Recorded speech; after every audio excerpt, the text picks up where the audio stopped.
ಸ್ವಪ್ನ ಬಿದ್ದ ಪ್ರತಿಬಿಂಬ ಬಿದ್ದ ಉದ್ಬುದ್ಧ ಶುದ್ಧ ನೀರೇ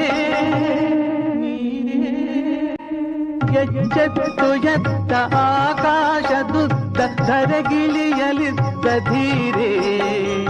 ಸಿರಿವಾರಿಜಾತ ವರ ಪಾರಿಜಾತ ತಾರಾ ಕುಸುಮದಿಂದೆ ಬೃಂದಾರ ವಂದ್ಯೆ ಮಂದಾರ ಗಂಧೆ ನೀನೇ ತಾಗಿ ತಂದೆ ರಸಪೂರ ಜನ್ಯೆ ನೀನಲ್ಲ ಅನ್ಯೆ ಸಚ್ಚಿದಾನಂದ ಕನ್ಯೆ ಇಳಿದು ಬಾ ತಾಯಿ ಇಳಿದು ಬಾ ಬಂದಾರೆ ಬಾರೆ ಒಂದಾರೆ ಸಾರೆ ಕಂಡಾರೆ ತಡೆವರೇನೆ ಅವತಾರವೆಂದೆ ಎಂದಾರೆ ತಾಯಿ ಈ ಅಧ